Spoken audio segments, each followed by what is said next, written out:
그 다음에 또 많이 나오는 게 뭘까요? 힌트. 사이코.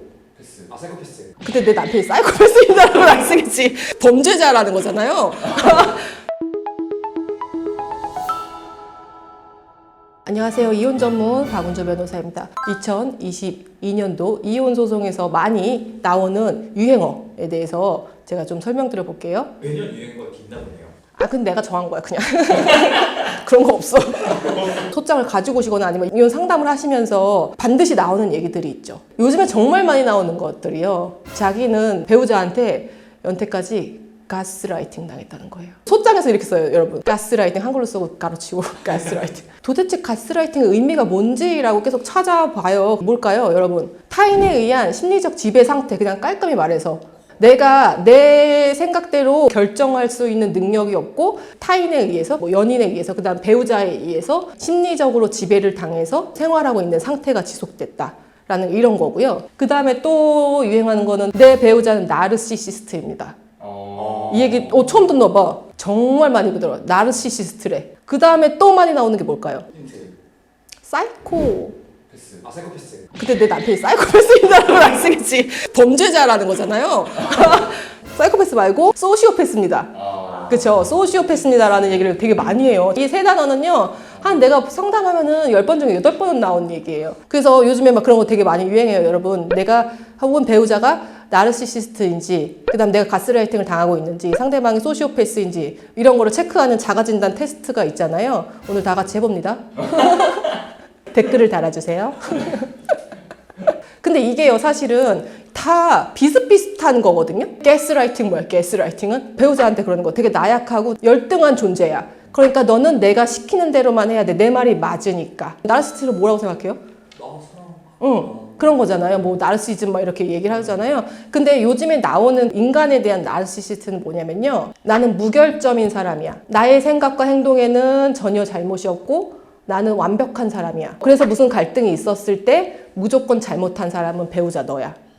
이게 나르시시스트의 특징이에요. 그 다음에 소시오패스도 마찬가지인 거예요. 사실 제일 무서운 거라고 생각을 하는데 공감 능력이 없는 거거든요. 대화가 안 되고 갈등 상황에 있어서 해결 능력이 없는 사람인 거예요. 셋 다 그런 공감 능력이 없고 상대방을 무시하고 이러는 상황에 있어서 재판상 이혼 사유의 3호에 해당되는 부당한 대우를 당했을 때에 해당될 수 있거든요. 그래서 내가 항상 얘기하는 게 권하는 이혼, 그 다음에 말리는 이혼 중에서 권하는 이혼이 뭐예요?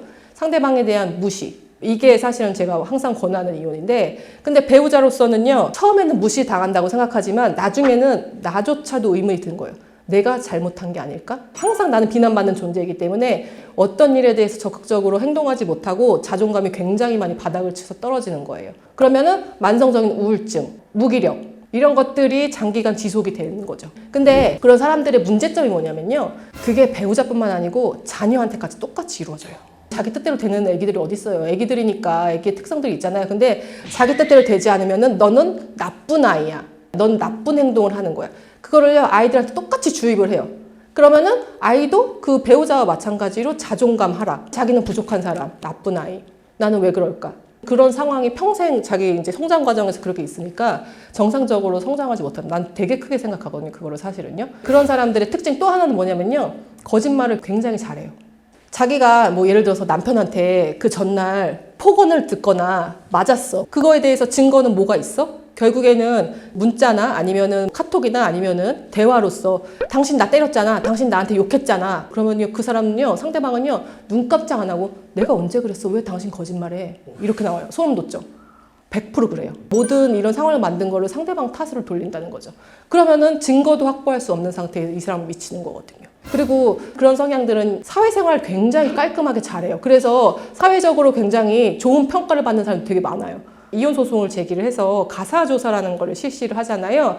그럼 가사조사에서 이제 피해자라고 하는 원고가 막 이렇게 울분을 토한단 말이에요. 이런 일이 있었고 저런 일이 있었고 하면은 상대방은 눈 깜짝 안 하고 정말로 젠틀하게 배우자가 왜 그러는지 모르겠네요. 그런 일은 전혀 없었는데. 이렇게 얘기를 하면은 훈련화된 전문가인 가사조사관조차 원고한테 남편분, 아내분 굉장히 젠틀하시고 굉장히 나이스하신데 믿을 수가 없네요. 과연 그런 일을 저질렀다고 하는 이런 얘기도 실제로 나오고요. 그런 어떤 성향들이 가정 내에서만 이루어질 가능성이 굉장히 높아요. 근데 이거를 사실은 증명할 수 있는 방법이 마땅치 않거든요. 그래서 막 미치는 거죠.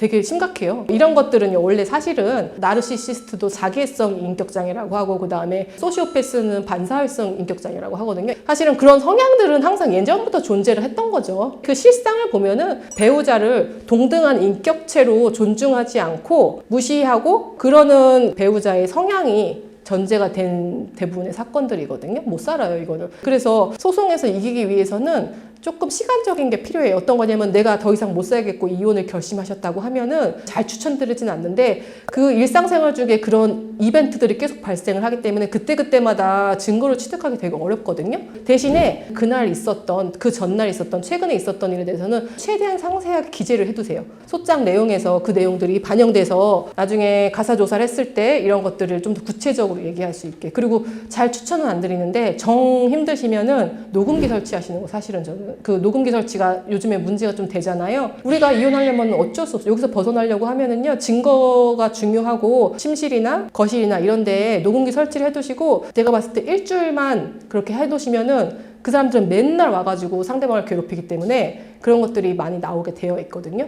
증거를 확보할 수 있는 방법은 최대한 본인이 기억하는 말도 안 되는 피해 상황에 대해서 상세하게 기술을 꼼꼼히 해두시고, 그리고 나서 직접적으로는 그 사람과의 녹취 어느 정도 기간 동안에 확보를 해두시면은 이혼 소송에서 조금 유리할 것 같기는 해요. 오늘은요, 2022년 대유행하고 있는 이혼 소송에서의 유행어에 대해서 살펴봤습니다. 네, 참 어렵죠. 그렇지만 어렵지만 가장 이혼해야 될 사건이라고 저는 보여요. 오늘 영상이 유익하셨다면요, 구독과 좋아요 눌러주세요. 안녕.